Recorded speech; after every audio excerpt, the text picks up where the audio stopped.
Büyüyen Tayvan krizi ve denizde durum. 2. bölüm. Amerika Birleşik Devletleri Düşünce Kuruluşları başta Amerika Birleşik Devletleri Deniz Kuvvetleri Enstitüsü olmak üzere son 3 yıldır Tayvan merkezli olası Amerika Birleşik Devletleri-Çin çatışmasının analizlerini yapıyor. Bazı stratejistler çatışma tarihi olarak 2026 yılını seçiyor. Bunun nedeni Çin'in günümüz şartlarında denizcilik gücü alanında Amerika Birleşik Devletleri'nin önüne geçmiş olmasını ve nispi güç mukayesesinde oluşan bu avantajı Amerika Birleşik Devletleri güçlenmeden kullanmak isteyeceğini düşünüyorlar. Bu senaryoya göre USNI tarihsel norm olduğu üzere Amerika Birleşik Devletleri-Çin savaşının aylar ya da haftalar yerine yıllar süreceğinin giderek daha açık hale geldiğini belirtiyor. Savaşı kendi açılarından 1. İlk çatışma, 2. Toparlanma, 3. İnisiyatifin ele geçirilmesi, 4. Uzun harekat ve 5. Savaşın sona erdirilmesi safhalarını ayırıyorlar. 2026 senaryosu ne kadar gerçekçi? Bu safhalara bakıldığında Amerikan stratejistlerin Pasifik'teki savaşı 7 Aralık 1941'deki Pearl Harbor baskını sonrasında Pasifik'te yaşanan 4 yıllık Amerika Birleşik Devletleri-Japonya savaşına benzettiklerini görüyoruz. Yapılan akademik tartışmalarda inisiyatifin ele geçirilmesi ve uzun harekat safhalarında Çin'e denizden yaklaşma ve Hint-Pasifik'teki deniz ulaştırma rotalarının özellikle boğazlar ve dar geçitler gibi düğüm noktalarının kontrolüne yönelik mücadele ve bu kapsamda ilerleyen yıllarda büyük çaplı kara harekatları öne çıkarılıyor. Ancak göz ardı edilen en önemli nokta Japonya'nın bir ada devleti, Çin'in ise bir kıta devleti olduğunu dikkate almamaları. Çin çok güç olsa da deniz ulaştırma rotaları mayın ve denizaltı tehdidiyle kapansa dahi kıtadan Rusya ve Orta Asya enerji havzaları ile irtibatını devam ettirebilecek bir devlet. 2013 yılından sonra kuşak ve yolun ortaya çıkma nedenlerinden birisi zaten buydu. Benzer şekilde bugün mevcut olan balistik füze denizaltıları hariç 54 Çin denizaltısının Amerika Birleşik Devletleri ve Tayvan, Japonya gibi denize tam bağımlı ada devletlerine yönelik tehdidi izahtan varestedir. Savaş büyür, 11 nükleer denizaltısı ile Rusya ve 71 denizaltı ile Kuzey Kore'de Çin yanında savaşa katılırsa, denizaltı tehdidi Amerika Birleşik Devletleri ve müttefiklerine nefes aldırmayacak boyuta yükselir. Amerika Birleşik Devletleri ve müttefiklerinin diğer bir zafiyet alanı da akaryakıt ve cephane bütünlemesidir. Çin, kıta gücü olarak ana vatanda sınırsız cephane üretebilirken, Amerika Birleşik Devletleri kendi batı kıyısından gelecek deniz ulaştırmasına bağımlı olacaktır. Ana vatanda savaş ekonomisine geçilmiş olsa da cephanenin ve akaryakıtın Pasifik harekat alanına getirilmesi ciddi zorluklarla karşılaşacaktır. Dolayısıyla 2026 senaryo çalışmalarının başlangıç faraziyesinin yanlış olduğunu düşünüyorum. Ben savaşın 2. Dünya Savaşı'ndan farklı bir temele oturacağını değerlendiriyorum. Zira o dönemde saldıran emperyalist taraf Almanya ve Japonya'ydı. Anglo-Sakson deniz hegemonyasına karşılık kıtadan denize çıkan Almanya ile adadan kıtaya saldıran Japonya durdurulmalıydı. Bugün durum farklı. Sürekli genişleyen NATO ve Pasifik'te sürekli Çin'i ve Rusya'yı kuşatan bir cephe söz konusu. Tayvan, Çin'i çevrelemede kullanılma istek ve iradesi, Ukrayna'nın NATO'ya dahil edilmesi ve Rusya'nın Vistül Nehri Karpatlar hattı doğusunda kuşatılmasına benziyor. O nedenle Çin'in bu jeopolitik kuşatmaya her ne olursa olsun tepki vereceğini ve tepki vermek için Ukrayna ve Gazze savaşları nedeniyle gerçekte en iyi koşulların oluştuğunu değerlendiriyorum. Bu çerçevede yaklaşmakta olan Tayvan krizinde doğal olarak en belirleyici faktörler deniz, hava ve füze güçlerinin durumu olacaktır. Donanmaların kuvvet yapısı. Bugün gemi sayısında Çin donanması Amerika Birleşik Devletleri'nin önündedir. Amerikan donanması okyanusların jandarması olarak görülse de gemi sayısı yetersizdir. Amerika Birleşik Devletleri'nin savaşa hazır 290 gemisi var. Bu gemilerin sadece 232 adedi muharip gemi. Geri kalan 58 gemi tanker gibi yardımcı gemi statüsünde. 232 muharip geminin dünya okyanus ve denizlerinde görev başında 72'si muharip, 106 gemisi bulunuyor. Diğer yandan Çin donanması 500'ü muharip unsur olmak üzere 750'nin üzerinde savaş gemisine ve yardımcı gemiye sahip. 102 milyon deadweight tonluk toplam milli bayraklı tonaj ile dünyanın en büyük deniz ticaret filosunu işletiyorlar. Ancak toplam tonajda Amerika Birleşik Devletleri sahip olduğu 11 uçak gemisi nedeniyle Çin toplam tonajından 3 kat daha büyüktür. Diğer yandan son 23 yılda Çin donanması gemi sayısında %100 büyürken Amerikan donanması %20 küçülmüştür. Çin donanmasına son 23 yılda 165 savaş gemisi eklerken bu sayı Amerika Birleşik Devletleri için 90'da kalmıştır. Diğer yandan tonaj büyümesinde Çin son 23 yılda %300 büyürken Amerika Birleşik Devletleri donanması %2 büyümüştür. Örneğin 2025 yılı için Amerika Birleşik Devletleri içinde 3 nükleer saldırı denizaltısı ve 4 kruvazörün bulunduğu 19 savaş gemisinin hizmet dışına çıkarılmasını onaylarken yeni inşa edilecek gemi sayısı 6 ile kısıtlı kalmıştır. Yeni gemi inşa programlarının şimdiden her sınıf yeni gemide 3 yıl gecikmeli ilerlediğine ekleyelim. Çin donanmasının denizaltı, uçak gemisi, amfibi gemiler, kruvazör, muhrip, firkateyn, korvet ve açık deniz lojistik destek gemisi sınıflarında 2000 sonrası yaşanan gelişmeler baş döndürücü boyutlarda. Çin donanmasının 500 civarında muharip, 250 civarında yardımcı savaş gemisi var. 12'si nükleer, 48'i dizel elektrik, havadan bağımsız, denizaltıya sahipler. Su üstünde toplam 3 uçak gemisi, 8 kruvazör, 41 muhrip, 42 firkateyn, 72 korvete, 83 amfibi gemiye sahipler. Amerika Birleşik Devletleri Tayvan krizi gibi bir konjonktürde tüm donanmasını bölgeye kaydırsa bile uçak gemileri sayısı hariç durum aleyhinde oluyor. Bu nedenle Amerika Birleşik Devletleri'nin Pasifik Okyanusu'nda hareket serbestliği önemli ölçüde kısıtlanmış durumda. Örneğin Amerika Birleşik Devletleri donanmasının Tayvan senaryosunda en büyük avantajı nükleer saldırı denizaltılarıdır. Amerika Birleşik Devletleri planlamacılarına göre Amerika Birleşik Devletleri'nin bu tip denizaltı gereksinimi 66 nükleer saldırı denizaltısıdır. Ancak bugün sadece 49 adede sahipler. Amerika Birleşik Devletleri'nin AUKUS kapsamında Avustralya'ya devredeceği 6 denizaltıyı da göz önüne alırsak, Amerika Birleşik Devletleri'nin süratle denizaltı inşa etmesi gerekir. 17 Temmuz 2023 tarihli Wall Street Journal'de bu konuda bir yazı yazan Amerika Birleşik Devletleri Cumhuriyetçi Senatör Roger Wicker makalede şunları yazıyor.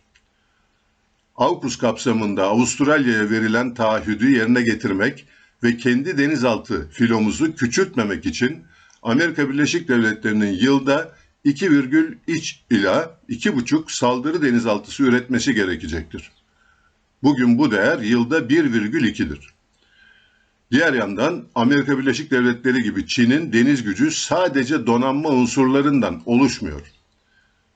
Amerika Birleşik Devletleri'nde olduğu gibi Sahil Güvenlik, İç Güvenlik Bakanlığı'na bağlı olsa da kriz ve savaş zamanı donanma emrinde görev yapıyor.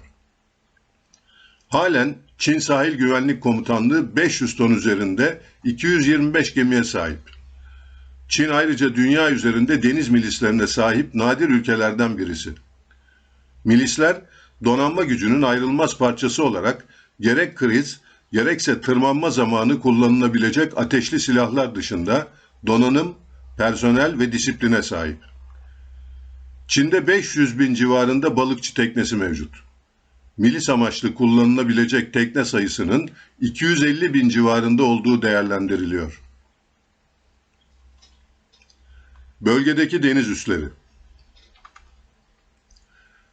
Batı Pasifik harekat alanında Amerika Birleşik Devletleri'nin Güney Kore'de 8, Japonya'da 9, Filipinler'de 7 üssü var.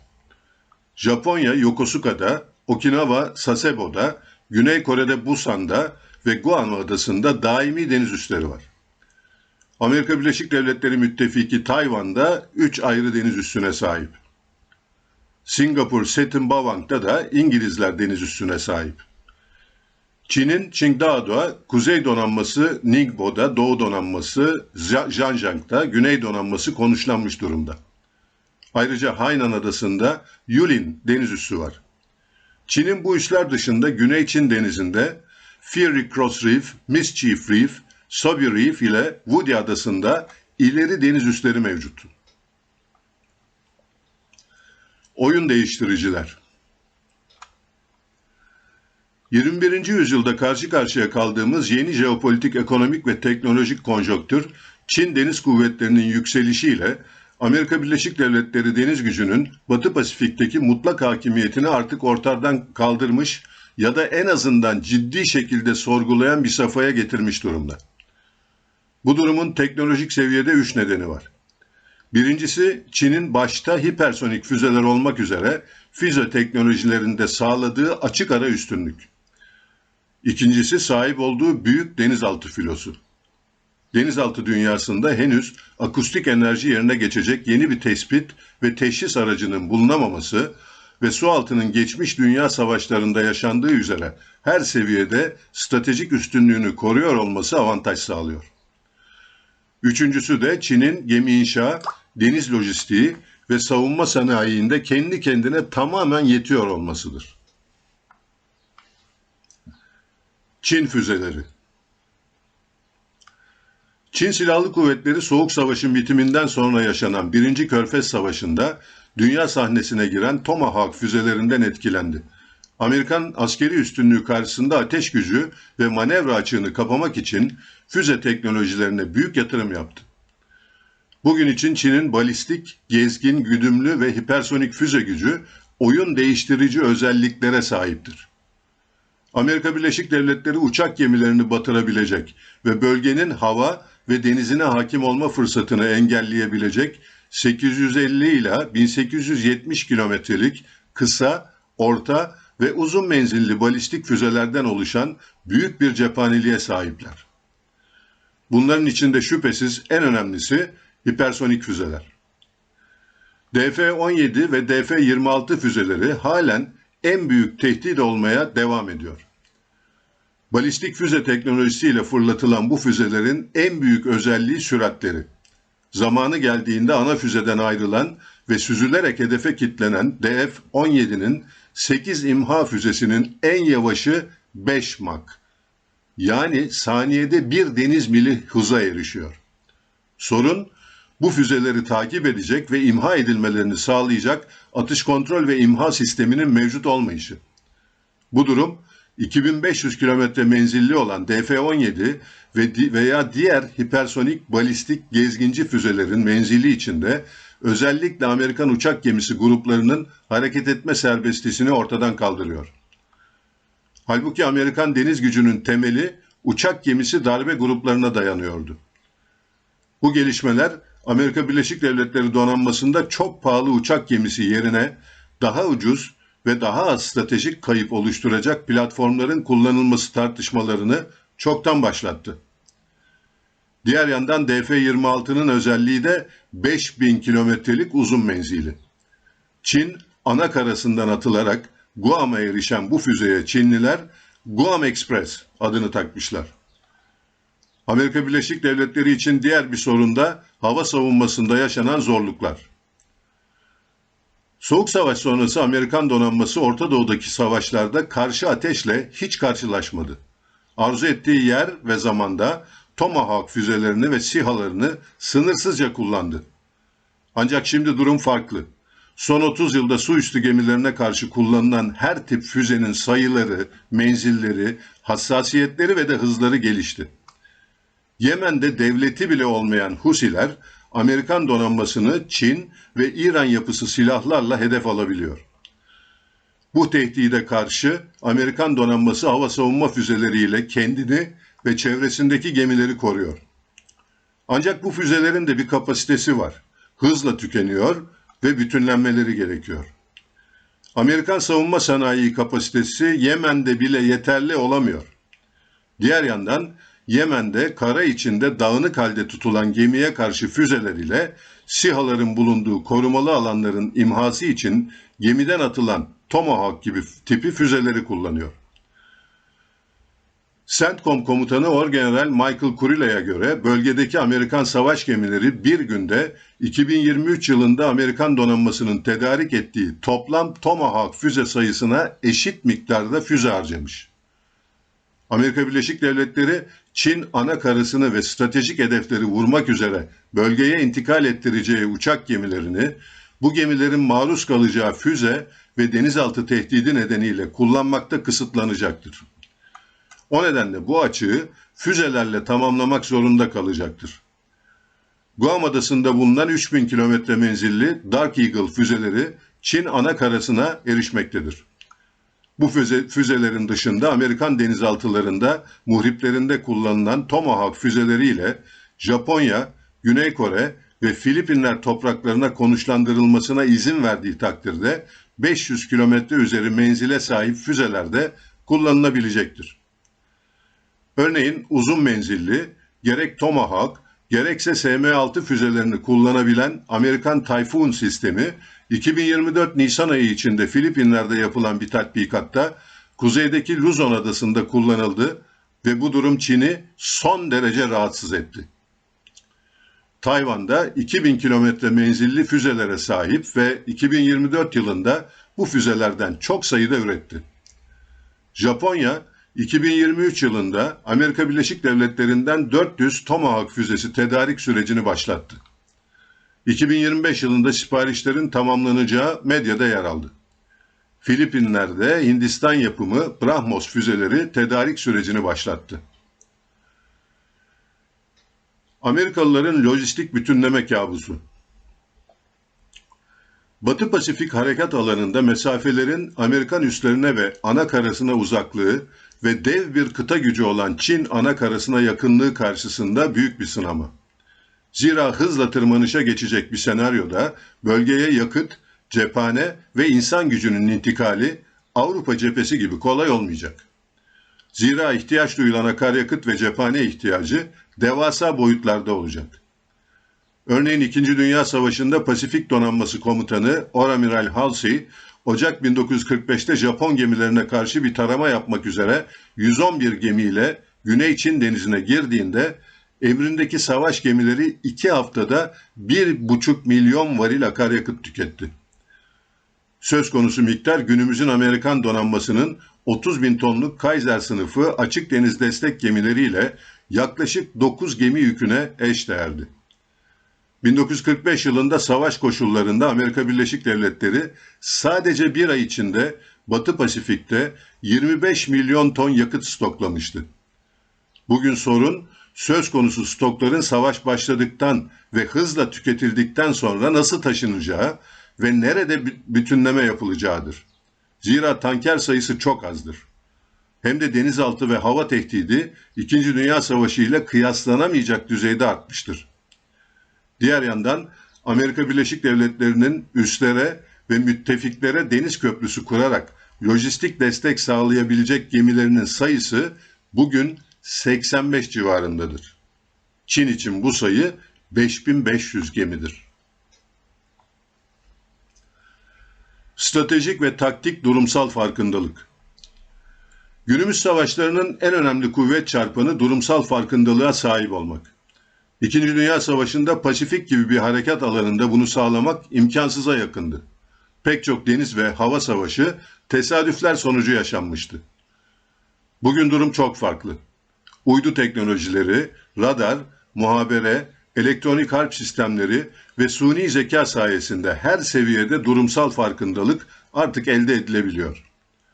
Burada sorun, söz konusu yeteneği sağlayan unsurların savaşın başında hayatta kalabilmesine bağlı.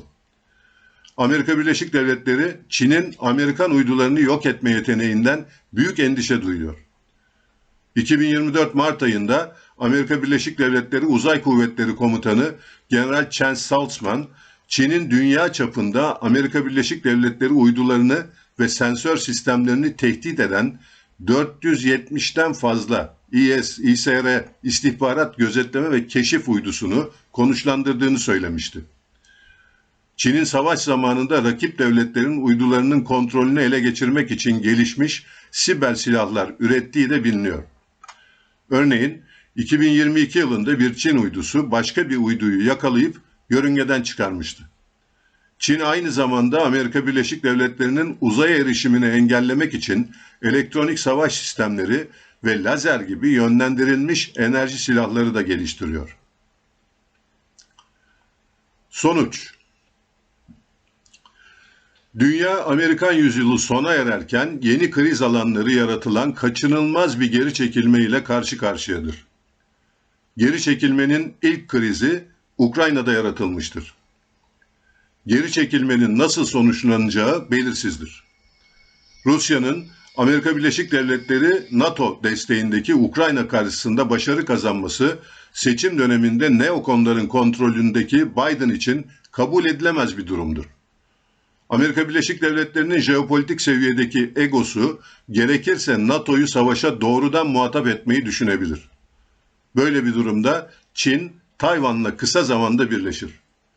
Ancak NATO ile Rusya doğrudan savaşmadıkça Amerika Birleşik Devletleri'nin Çin'le hesaplaşmanın zamanı Pasifik'teki güç dengesinin durumuna bağlı olacaktır. Halen güç dengesi Çin'in lehindedir. Amerika Birleşik Devletleri'nin mevcut ekonomisi, gerileyen prestiji, ülke içindeki bölünmüşlüğü, denizcilik gücünde telafisi çok zor geç kalmışlığı, Ukrayna krizinde bile silah stoklarını koruyamamış olması gibi faktörleri üst üste koyduğumuzda aleyhindeki dengesizliğin kısa sürede değişmesinin zor olduğunu söyleyebiliriz. Çin, Tayvan üzerinden sadece kendi jeopolitik manevrasını değil, aynı zamanda çok kutuplu dünyada küresel bir kutup ve güç olarak tanınması ve kabul edilmesinin de manevrasını yapmaktadır. 6 Haziran 2024 günü İkinci Dünya Savaşı'nı Avrupa'da sonlandıran ve Hitler rejiminin yıkılmasını sağlayan Normandiya çıkarmasının 80. yıl dönümü olacak. Normandiya çıkarmasının bir amacı da Stalingrad zaferi sonrası batıya doğru ilerleyen Sovyet ordularını durdurmaya yönelikti. Amerika Birleşik Devletleri ve İngiltere denizde oluşan gücü kıtaya intikal ettirerek denize erişmeye çalışan yeni güç Sovyetleri Berlin'de durdurmuştu. Ardından Yalta'da Amerika Birleşik Devletleri, İngiltere, Sovyetlerle büyük güçlerin etki alanlarını paylaşmış ancak son söz henüz söylenmemişti. Son söz 1956 yılında söylendi. O yıl İngiltere yanına İsrail ve Fransa'yı alarak Amerika Birleşik Devletleri'ne bilgi vermeden Mısır'ın Süveyş Kanal bölgesine saldırdı. Duruma son derece direnç gösteren Amerikan Başkanı Eisenhower, baskısını azami kullanarak harekatı durdurdu ve İngiltere ile Fransa'yı cezalandırdı. O tarihten itibaren Amerikan hegemonyası İngiltere ve Fransa gibi Avrupa güçleri üzerinde de tam olarak ilan edilmiş oldu. Süveyş Harekatı ile aynı günlerde Sovyetler Birliği de kendi iradesinden ve etki alanından çıkmak isteyen Macaristan'a askeri müdahalede bulundu ve o da Avrupa'da kendi etki alanında bir değişikliğe gidilmesine izin vermeyeceğini ilan etmiş oldu. Böylece 1956 Amerika Birleşik Devletleri ve Sovyetlerin artık kendi yörüngelerinden çıkılmasına izin vermeyen iki süper güç olduğunu ispat ettikleri yıl oldu. Bugün de koşullar tamamen benzemese de Sovyetlerin Macaristan'a müdahalesine benzer şekilde Amerika Birleşik Devletleri Ukrayna ve Gazze'de oyalanırken Çin'in Tayvan müdahalesi yeni yüzyılda Amerika Birleşik Devletleri karşısında Çin'in eşit ve yeni dengeleyici hegemon olarak ortaya çıkışının ya başlangıcı olacak ya da Amerika Birleşik Devletleri kazanması çok zor olan büyük ve uzun bir savaşa girerek dünya sahnesindeki gerileme ve çöküşünü hızlandıracak. Cem Gürdeniz.